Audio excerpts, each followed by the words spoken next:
오늘은 하나님께서 우리에게 행하신 일을 좀 큰 그림으로 간략적으로 좀 살펴보고요, 오늘 본문을 좀 이어갔으면 좋겠는데 오늘 내용이 좀 장황할 수 있습니다. 근데 분명히 이 내용을 우리가 집중해서 들으면 하나님께서 우리에게 큰 도움을 주실 줄 믿습니다. 기대하시고 사모하는 마음으로 하나님의 말씀을 같이 함께 나아갔으면 좋겠는데요, 하나님께서 온 만물을 창조하셨습니다. 그리고요, 6일째 되던 해에 사람을 만드셨죠. 근데 사람을 만드실 때는 특별하게 만드셨습니다. 어떻게 만드셨냐면 하나님의 형상으로 만드셨어요. 근데 이 하나님의 형상이라는 말에는요, 두 가지 의미가 있습니다. 첫 번째 의미는 무엇이냐면 하나님과 인격적인 교제할 수 있는 유일한 대상이라는 거예요. 제 옆에 IQ 200짜리 슈퍼토끼가 있습니다. 저랑 소통을 할 수 있을까요? 못하죠. 왜요? 존재가 다르기 때문입니다. 근데요, 하나님께서는요, 우리를 하나님과 같은 존재로 만드신 거예요. 영적인 존재로. 그래서 하나님께서 만드신 피조물 중 유일하게 우리가 하나님과 소통할 수 있는 존재라는 것입니다. 여기서 이제 첫 번째 이유가 나오고, 두 번째는 무엇이냐면 형상에는 히브리어로 찔렘이라는 표현을 쓰는데요, 거기서는 동상이라는 의미가 있습니다. 그러니까 하나님의 형상은 동상이라는 의미가 있는데, 우리가 잘 알고 있듯이 강화문에 가면은 무슨 동상이 있죠? 이순신 동상이 있습니다. 아주 름름하게 멋있게 서 있는 이순신 동상이 있는데요, 근데 이순신 동상은 이순신 자체가 아닙니다. 그렇죠? 이순신, 옛날에 그 위대하신 그 이순신을 기르기 위해서 그렇게 멋있게 하나의 조각품으로 만든 거예요. 근데 그 당시 고대 근동사회에서의 이 찔렘이라는 단어, 동상이라는 단어는 그 동상 자체는 그 사람이었습니다. 단적인 예를 들면 다니엘의 느부갓네살 왕 동상에 절하지 아니하는 자는 느부갓네살 왕에게 반기를 드는 거다, 이렇게 표현되고 있죠. 그러니까 하나님의 형상은, 이러한 논리대로 얘기하면 하나님의 형상은 사람이고 이 사람은 하나님입니다. 목사님 무슨 소리 하는 거예요? 이게 처음부터 좀 이상한 얘기로 하시네. 좀만 들어볼게요. 이 말은 무엇이냐면 하나님께서 우리를 대리 통치자로 삼으셨다라는 거예요. 예를 들면 대사 아시죠? 대사. 대통령이 다른 나라의 대사를 파견합니다. 대통령을 대신해서 국가적 어떤 아주 중요한 것들을 그 사람한테 위임하여 그렇게 해결할 수 있는 사람으로 대사를 파견하죠. 그래서 그 대통령과 같은 동일한 권한을 부여합니다. 그래서 다른 나라에서 대사는요, 대통령과 같은 권한을 가지고 그렇게 대사의 역할을 행사하는 것, 마찬가지입니다. 하나님께서요, 우리를 하늘나라의 대사로 이 땅에 보내신 거예요. 하나님과 같은 동일한 권위를 부여하시며 하나님과 긴밀하게 교제하며 하나님의 뜻을 에덴 가운데 드러나게 하는 것. 정리하면 창조의 목적은 하나님과 영원히 교제하며 그분의 뜻을 에덴 동산 가운데 드러내는 것, 이것이 바로 아담에게 부여한 창조의 목적입니다. 오늘날에도 동일한데요, 근데요, 이 창조의 목적대로 아담이 살고 있었어요. 근데 창세기 3장에 우리가 잘 알고 있듯이 누가 등장하죠? 뱀이 등장합니다. 뱀이요, 하나님의 말씀을 왜곡하여 유혹하고 공격합니다. 그래서 아담과 하와가 선악을 알게 하는 나무의 열매를 하나님께서 먹지 말라는 그 말씀을 불순종하게 되죠. 분명히 하나님께서 먹으면 반드시 죽는다 라고 하셨는데 뱀은요, 결코 죽지 않아. 너희가 하나님처럼 될 거야.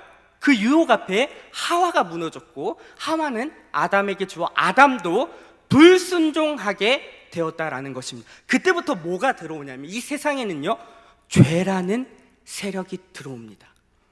죄는요, 헬라어로 하마르티아예요. 이게 무엇이냐면 관역에서 벗어났다라는 말입니다. 그러니까 창조의 목적대로 살지 못하게 만든 거예요, 그 죄라는 세력이. 그리고 하나님께서 반드시 죽는다라고 했죠.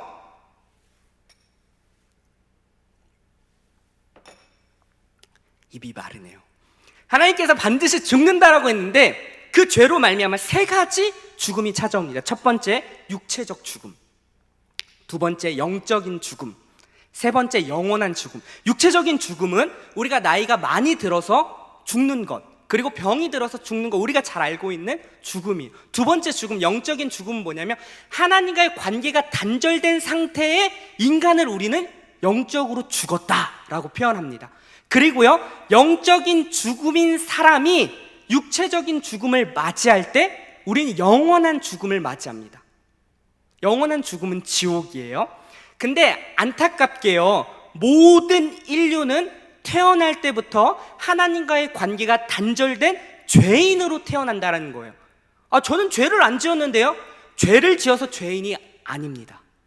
죄인이기 때문에 죄를 결과적으로 나타내는 거예요. 제가 유년부에서 우리 친구들에게 잘 예로 드는 게 있는데요, 물고기가 물속에 있을 때 자유롭고 행복하죠. 물 밖에 나가면 어떻게 되죠? 시간이 지나면 퍼덕퍼덕 거리다 죽고, 더 시간이 지나면 부패하고 썩습니다.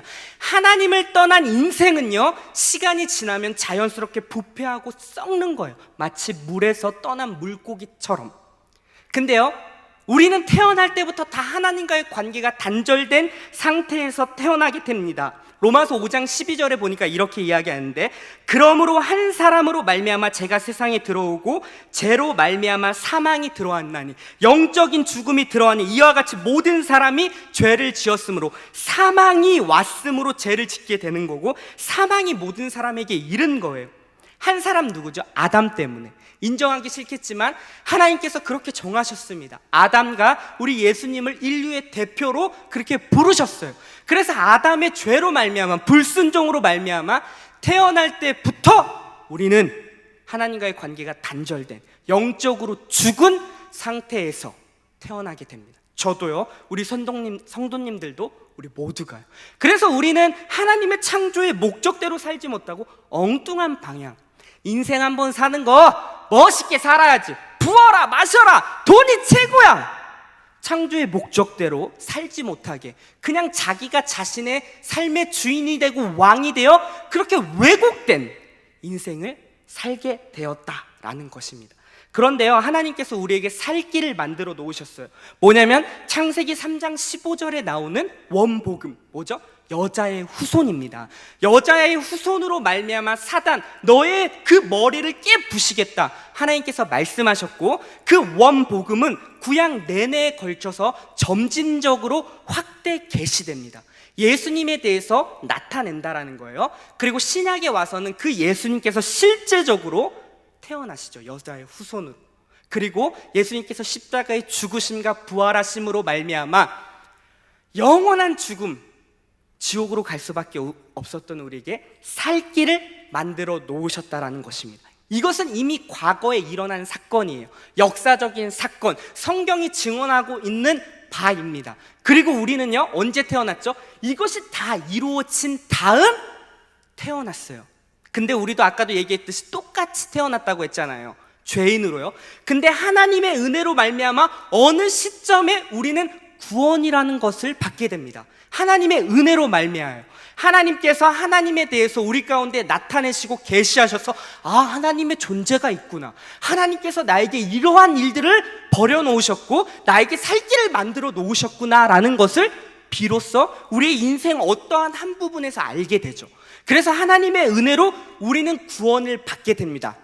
문제는 여기서부터 시작되죠. 분명 내가 구원받은 게 맞는데 구원받은 삶, 그에 걸맞은 삶이 내 삶에서 좀처럼 나타나지 않는다는 것이 우리를 굉장히 곤욕스럽게 하고 당황스럽게 만듭니다. 난 분명히 예수 믿었거든, 그렇게 고백했는데 왜 내 삶 가운데는 예수를 믿는 그에 걸맞는 삶이 좀처럼 나타나지 않는가? 이것이 우리를 굉장히 힘들게 하고 당황케 하며 우리의 마음을 어렵게 한다라는 것이죠. 근데요, 오늘 본문을 통해서 우리가 이 부분을 좀 깨닫게 되면 우린 분명히 이 부분에서 자유케 될 줄 믿습니다. 자, 이제 본문이 들어가는 거예요. 자, 오늘 본문은 바울이 에베소 교인들을 위해서 기도하는 모습으로 나타납니다. 15, 16절에 보면 바울은 너희가 지금 예수 그리스도를 믿고 복음에 참여하여 한 믿음 안에서 신자가 된 것을 기뻐하고 내가 그런 너희를 위해서 감사함으로 기도한다, 이렇게 얘기하는 거예요. 근데요, 그 내용이 무엇이냐면 세 가지로 지금 얘기하고 있거든요. 17절을 같이 한번 제가 읽어보겠습니다. 시작. 우리 주 예수 그리스도 하나님 영광의 아버지께서 지혜와 계시의 영을 너희에게 주사 하나님을 알게 하시고, 지금 바울이요 에베소 교인들을 위해서 기도하고 있는 거, 믿지 않는 자가 아니라요 믿고 있는 자들을 향해서 지금 바울이 기도하고 있는 첫 번째 기도가 뭐냐, 지혜와 계시의 영을 주사 하나님을 알게 하시고, 지혜와 계시의 영을 너희에게 허락해서 하나님을 알기를 내가 지금 기도한다. 하나님께서는요 우리 가운데 자신에 대해 계시, 자신에 대해 나타나지 않으면 우리의 어떤 뛰어난 이성, 그리고 아무리 연구를 하고 탐구를 해도 하나님에 대해서 알 수 없습니다. 하나님께서요 하나님 자신에 대해 우리 가운데 계시할 때 우리는 비로소 하나님에 대해서 알 수 있는 거예요. 그런데 그 계시가 어디서 이루어지나요? 이 예배의 자리에서 이루어지는 겁니다. 하나님의 말씀을 들을 때 하나님께서 말씀을 통해서 자신이 어떠한 존재인지에 대해서 우리 가운데 드러나신다라는 거죠. 그리고 우리는 하나님을 안 만큼 믿는 것입니다. 그냥 맹목적으로 나는 믿습니다, 이게 아니에요. 하나님을 알고 경험한 만큼 우리는 믿게 되는 거예요. 그래서 우리에게 꼭 필요한 기도는 지혜와 계시의 영을 주사 하나님을 더 알게 하여 주십시오. 내가 아는 이 테두리가 아니라 하나님의 그 어마어마하신 것을 알게 하여 주십시오. 그렇게 알 때 우리의 삶은 자유케 됩니다. 진리를 알지니 진리가 너희를 자유케 하리라. 묶였던 것, 죄에 인해서, 세상에 인해서 묶였던 것이 하나님의 말씀을 들을 때, 주께서 우리 가운데 계시할 때 풀어지는 거예요. 원아웃교회는 오늘 이 시간이 그러한 시간이 되었으면 좋겠습니다. 첫 번째, 지금 바울은 그렇게 기도하고 있죠. 두 번째는 18절입니다. 같이 읽겠습니다. 시작. 너희 마음의 눈을 밝히사 그의 부르심의 소망이 무엇이며 성도 안에서 그 기업의 영광의 풍성함이 무엇이며. 두 번째는요 너희가 부르심을 받았다라는 거예요. 하나님의 은혜로 말미암아 부르심을 받았다. 여기서 부르심은요 구원 얻었다라는 거예요. 너희들이 신자로 부름을 받았는데 그 부름의 소망, 그 궁극적인 그 완성의 자리가 무엇인지를 알기를 원한다 라고 이야기하는 거예요. 우리는 죄인 되었을 때에 하나님께서 은혜로 구원을 허락하시고 그것을 받으면 끝난 줄 생각하는데 끝난 게 아닙니다. 근데 어떠한 면에서는 맞아요. 하나님께서 구원을 허락하실 때 우리의 신분과 운명에 대해서는 끝났습니다. 근데요 신분과 운명, 그 하나님의 자녀된 것은 변개치 않고 한 번에 영원히 이루어지는데, 그것과 함께 즉각적으로 우리에게 요청하는 것이 있는데 그것이 뭐냐면 바로 수준의 구원입니다. 하나님의 백성이 된 것과 하나님의 백성 다음은 다른 거예요. 근데 하나님께서 하나님의 백성을 부르신 다음에 너희들에게 남은 것이 있는데 이제 그에 걸맞는 삶이 너희들 가운데 남아있다 라고 이야기합니다. 자, 우리 빌립보서 2장 12절 제가 한번 읽어보겠습니다. 그러므로 나의 사랑하는 자들아, 너희가 나 있을 때뿐 아니라 더욱 지금 나 없을 때에도 항상 복종하여 두렵고 떨림으로 너희 구원을 뭐래요? 이루라. 자 보세요, 지금 빌립보 교인들한테 얘기하는 거예요. 믿고 있는 빌립보 교인들한테 너희 구원을 이루래요. 이미 구원을 받았는데 뭘 구원을 또 이루어요? 이것은 무엇을 얘기하냐면 너희가 신분에 대해서는 이미 이루어졌지만 아직 그에 걸맞는 삶이 너의 인생 속에서 남아있다. 그러니까 두렵고 떨림으로 그 구원을 이루라 라고 이야기하고 있다라는 것입니다. 근데 그 궁극적인, 그 부르심의 그 궁극적인 자리가 무엇일까?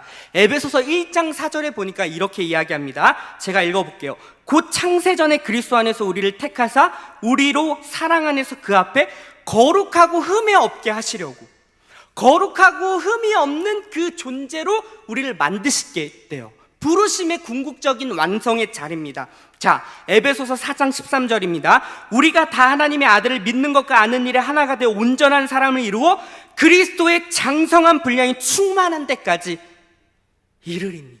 그리스도의 장성한 분량이 충만한 데까지 우리는 이르도록 지금 그 부르심에서 요구하고 있다라는 것입니다. 그러니까요, 이거는 우리 모두 가운데 지금 주어진 숙제예요. 우리가 구원을 받았잖아요. 하나님의 은혜로 구원을 받았고요. 우리는 점진적으로 이것을 이루어 나가야 됩니다. 근데요, 신분과 운명에서는 순간 단번에 영원히 이루어지지만 이 수준의 구원은요, 순간 단번에 이루어지지 않습니다. 이게 우리를 어렵게 하는 거예요. 한 번에 팡! 변신 180도에서 쫙 변해서 나는 이제 그리스도인이 됐으니까 이제 끝이다, 이렇게 가면 좋겠지만 그렇게 되지가 않는 거예요. 실패와 낙심들이 계속 우리 가운데 반복되고 나타난다라는 사실이고, 그게 우리의 현실이에요. 그리고 그러한 것들이 우리를 곤욕스럽게 하고 힘들게 하며 우리의 구원의 본질까지 흔들어냅니다. 야, 네가 그렇게 살고도 그리스도이냐? 야, 가증스럽게 네가 지금 무슨 예배를 드리고 있고, 네가 그렇게 행동했는데, 네가 그런 말을 했는데, 너 같은 사람이 어떻게 하나님 앞에서 예배를 드릴 수가 있어? 하나님이 널 사랑하실까? 안 사랑하실걸? 그러한 정죄와 비판과 참소가 우리 가운데 들린다라는 거예요. 지금 예배를 드리고 있는 이 순간에도 사단은 우리를 그렇게 공격하고 유혹할 수 있습니다. 하지만 우리는 그거를 대적해야 된다라는 사실이죠. 계속적으로 한번 볼게요. 자, 19절에 보니까 이렇게 이야기하고 있어요. 그의 힘의 위력으로 역사하심을 따라 믿는 우리에게 베푸신 능력. 자, 여기서 능력은 무엇이냐면 하나님께서 부르셨고 그 부르심의 궁극적인 완성을 위하여 믿는 우리에게 베푸신 능력이 무엇인지 알길 원한다. 다시 한번요. 하나님께서 우리를 부르셨어요. 그리고 그 부르심의 궁극적 완성을 위하여 신자된 우리에게 지금 이미 베푸신 능력이 무엇인지 알기를 원한다는 거예요. 이미 베푸셨습니다. 능력을 받아내라가 아닙니다. 이미 베푸셨어요. 그리고요, 이 역사하심이라는 것은 현재 진행형으로 워킹한다는 게, 작동하고 있는 거예요. 오퍼레이티브 파워예요. 작동되어지고 있는 힘, 이미 베푸신 그 능력이 우리 안에서 여전히 작동되고 있다는 거예요. 뭐를 위해서? 궁극적인 그 완성을 위해서 지금도 우리 안에서 작동되어지고 있는 그 역사하심이 있다라는 것이죠. 그럼 그 역사하심이 무엇일까요?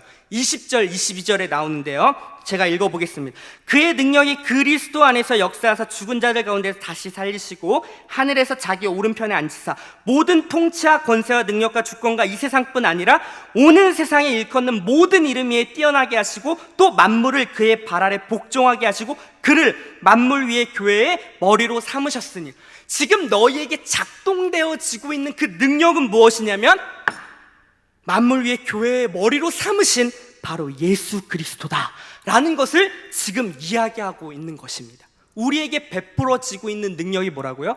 예수 그리스도라는 거예요. 자, 그럼 교회는 뭔데요? 교회. 자, 에베소서 1장 23절. 교회는 그의 몸이니 라고 얘기하고 있어요.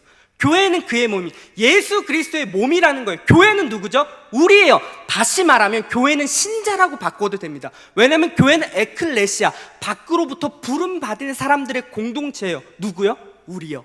신자된 우리를 교회라고 하는 거예요. 바꿔 얘기하면 신자는 그의 몸이니, 예수 그리스도의 몸이라고 얘기하는 거예요. 그러면 지금 이것이 무엇이냐면 예수님과 신자된 우리는 유기체적으로 연결되어 있어요. 한 몸이 되었다는 거예요. 예수님이 머리가 되시고 우리는 몸으로 그렇게 유기체적으로 연결되어 있어요. 끊어질 수가 없다라는 것입니다. 로마서 6장 5절 6절 제가 읽겠습니다. 만일 우리가 그의 죽으심과 같은 모양으로 연합한 자가 되었으며 또한 그의 부활과 같은 모양으로 연합한 자가 되리라. 연합된 거예요. 죽으심과 연합되고 부활하심으로 말미암아 연합된 거예요. 자, 우리가 알거냐 우리 옛사람이 예수와 함께 십자가에서 죽었다 라고 이야기하고요, 죄의 몸이 죽어 다시는 우리가 죄에게 종노릇하지 않기 위하여. 로마서 6장 5, 6절이었고요 갈라디아서 2장 20절 내가 그리스도와 함께 십자가에 이미 못 박혔나니. 알죠? 뒤에 생략하겠습니다. 자, 이미 2000년 전에 예수님의 십자가의 죽으심이 우리의 죽음이라는 거예요. 영어를 써서 죄송합니다. I have been crucified with Christ라고 얘기해요. have been pp가 나와요. have been pp가 뭐냐면 중고등학교 때 우리 너무 많이 들었죠. 현재 완료형이고 수동태예요. 현재 완료, 이미 완료된 사건. 그리고 수동태, 예수님이 우리 모두를 끌어안고 2000년 전에 죽었다는, 내가 죽은 게 아니라 예수님이 우리를, 인류를 끊고 죽었고 예수님이 부활할 때 우리도 그 안에서 부활했다라는 거예요. 그리 이미 이루어진, 다 다 이루었다란 그 사건이 우리의 역사 속에서 어느 한 시점에서 이루어진다라는 것이죠. 내가 예수를 받아들일 때 하나님의 은혜로 그때 그 사건이 실제가 되는 것입니다. 내가 예수와 함께 연합되어 죽고 예수와 함께 부활할 때 예수의 생명이 나의 생명이 되는 거예요. 죄에 대하여 죽은 자, 더 이상 죄로 말미암아 하마르티아, 관역에서 벗어난 인생이 아니라 새 생명을 얻어 창조의 목적대로 살아갈 수 있는 인생이 되었다라는 것입니다. 누가요? 믿는 우리가. 그리고요, 지금 우리의 그 위치가 무엇이냐면 나 혼자가 아닌 예수와 내가 연합되어 있는 상태라는 것입니다. 공동 운명체가 된 거예요. 예수님께서 실패하시면은 내가 실패한다고 해서 예수님이 실패되지가 않잖아요. 예수님께서 이미 승리하신 그 승리가 우리의 승리라는 거예요. 자, 그러니까 그 궁극적인 그 완성의 자리는 이미 우리에게 확보된 운명입니다. 목사님, 저는요 지금 지질이 궁상, 맨날 죄짓고 범죄하고 연약한 모습 투성인데요. 네! 그럴 수 있어요. 그럼에도 불구하고 우리는 저 궁극적인 완성의 자리가 확보한 운명을 사는 신자의 삶입니다. 예수님이 그렇게 우리를 묶어버렸어요. 예수와 우리를 공동연합체로 실패할 수 없는 운명으로, 반드시 승리할 수밖에 없는 운명으로 묶으셨다라는 것입니다. 그럼 우리의 현실은 뭔데요, 목사님? 지금 내가 이렇게 연약하고 부족한 이런 투성은 뭔데요? 네, 그것을 이제 설명하겠습니다. 자, 우리에게 수도 없이 들리는 우리의 상태로 인해서 우리에게 그렇게 참소하고 쓰러뜨리려고 하는 그 어둠의 악한 세력에 대해서 우리는 대적해야 되는데, 왜 대적해야 되냐면 로마서 8장에 이렇게 나와 있습니다. 같이 한번 읽어보겠습니다. 시작.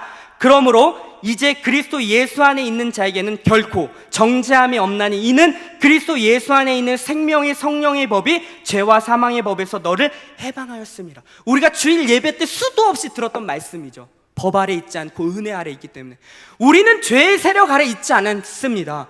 죄가 여전히 우리를 주장하지 못해요. 죄에 대해서 죽었거든요.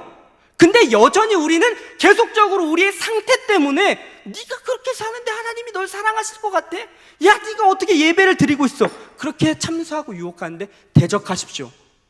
그러므로 그리스도 예수 안에 있는 우리에게는 결코 정죄함이 있다고요? 없습니다. 그래, 나 연약하거든, 나 부족하거든. 그럼에도 불구하고 이런 나를 하나님께서 사랑하셔서 예수님과 나를 연합시켰고 나는 궁극적인 완성의 자리로 가게 될 운명이거든.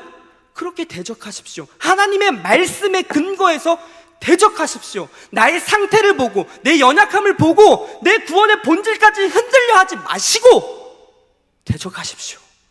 수도 없이 어둠의 악한 영은 이 부분에서 우리를 넘어뜨립니다. 내 상태를 보고 우리의 눈은 계속적으로 나의 삶을 보게 하거든요. 내 연약함, 부족함, 형편없음, 악지르는 나의 인생, 또 그런 것들에 반복되는 나의, 아니요, 괜찮습니다. 하나님께서요 그런 우리를 통해서 만드신다라는 것. 그러면 그러한 실패 같은 것은 우리한테 어떤 의미가 있는데요? 네, 설명할게요. 실패는요 우리에게 실패로 남지 않습니다. 그 실패의 과정은 우리를 더욱 성장시키십니다. 여러분 아십니까? 훌륭한 복싱 선수가 되기 위해서는 스파링 속에서 수많은 것들을 실패합니다. 경험해. 여기도 맞고요, KO도 당하고요, 쓰러지고, 그럴 때마다 낙심하고 나는 복싱 못 해먹겠다. 아니요, 다시금 일어나야죠. 그리고 그런 실패를 우리가 분석하는 거예요. 이 부분에서 놓쳤지. 그리고 내가 하나님을 떠난 나의 삶 속에서 오는 것이 공허와 허무한 것인지를 아는 거예요. 우리의 현실 속에서 아는 거예요. 누가복음 15장에 보니까 둘째 아들이 나타났죠. 하나님 곁을 떠나서 내 마음대로 흥청망청 사니까 다 떨어지고 나서 뭘 알게 되죠? 내가 아버지 곁에 있었으면 얼마나 이 풍족한 것을 누릴 수 있을까 아는 겁니다. 어디서요? 우리의 현실에서. 하나님을 떠나 내 마음대로 살려고 하는 그런 것들을 경험하는 거예요. 나의 연약함, 부족함, 죄악됨, 반복되는 것이 드러날 때마다 우리 가운데 무엇이 요청되면 하나님의 필요성을 요청합니다. 그렇지 않습니까? 우리가 하나님을 찾을 땐 내가 잘 살 때가 아니에요. 내가 부족하고 연약하고 실패할 때 하나님을 더 간절히 찾고요, 내 내적인 연약함뿐만 아니라 외적인 그런 부족함이 올 때, 예상치 못한 일이 일어날 때 더 하나님을 찾게 되어 있다는 것입니다. 맞지 않습니까? 우리가 잘 살 때 주를 찬양합니다 이렇게 신실할 때는 하나님 덜 찾아요.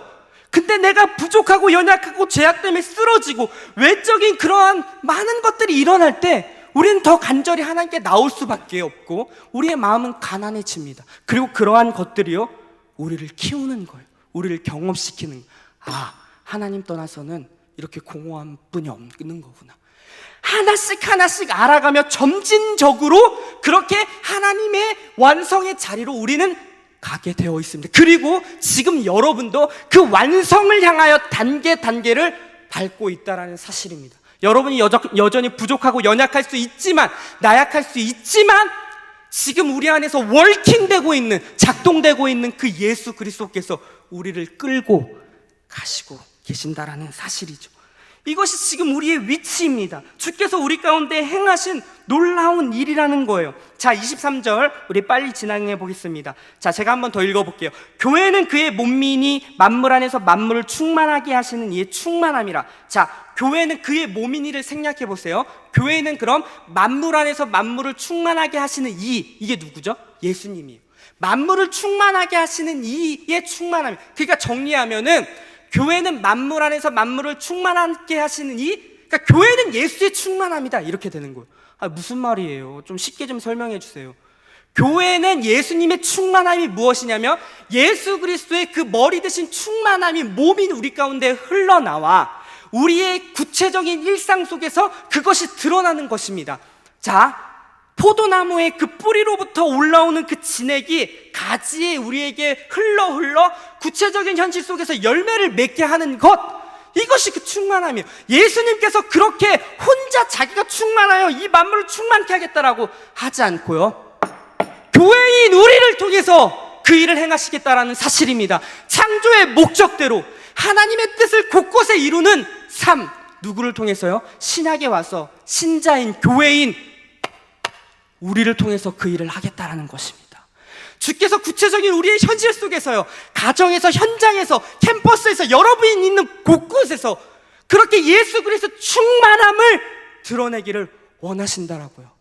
다른 사람 못해요. 세상 사람 못해요. 우리만이 할 수 있는 고귀한 위치입니다. 그게 우리의 신분이에요. 우리의 정체성이에요. 우리의 위치라는 것입니다. 멋있지 않습니까?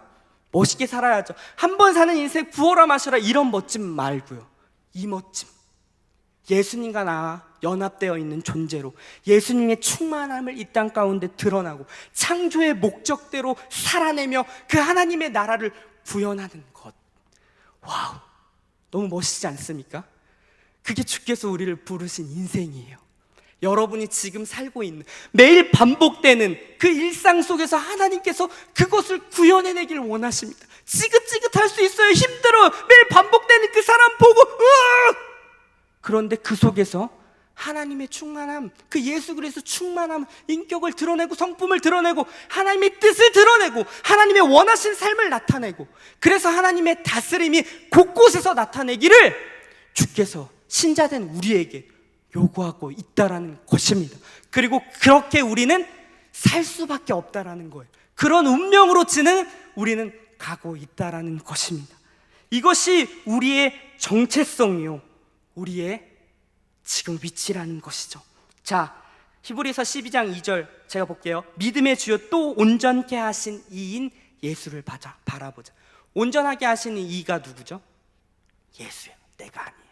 나를 온전케 하시는 이가 누구요? 예수라고요. 내가 주어가 아닙니다.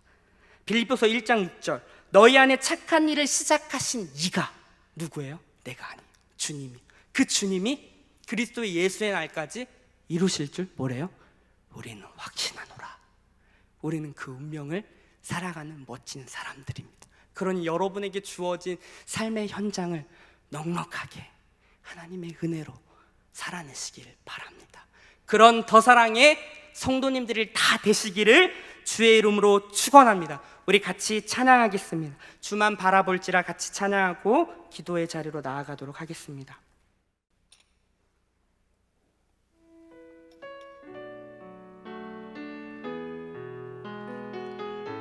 같이 찬양합시다. 하나님의 사랑을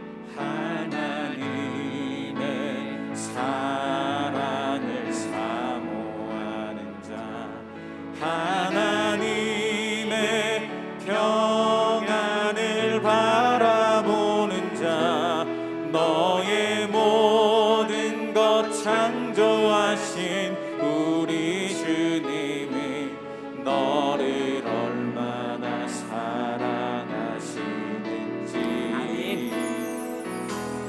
하나님께 찬양과 경배하는 자 하나님의 선하심을 닮아가는 자 너의 모든 것 창조하신 우리 주님이 너를 자녀 삼으셨네. 하나님 사랑의 눈으로 하나님 사랑의 눈으로 너를 어느 때나 바라보시고 하나님 인자한 비로소 언제나 너에게 기울이시니 어두움에 밝은 빛을 비춰주시고 너의 작은 신음에도 응답하시니 너는 어느 곳에 있든지 주를 향하고 주만 바라볼지라 주만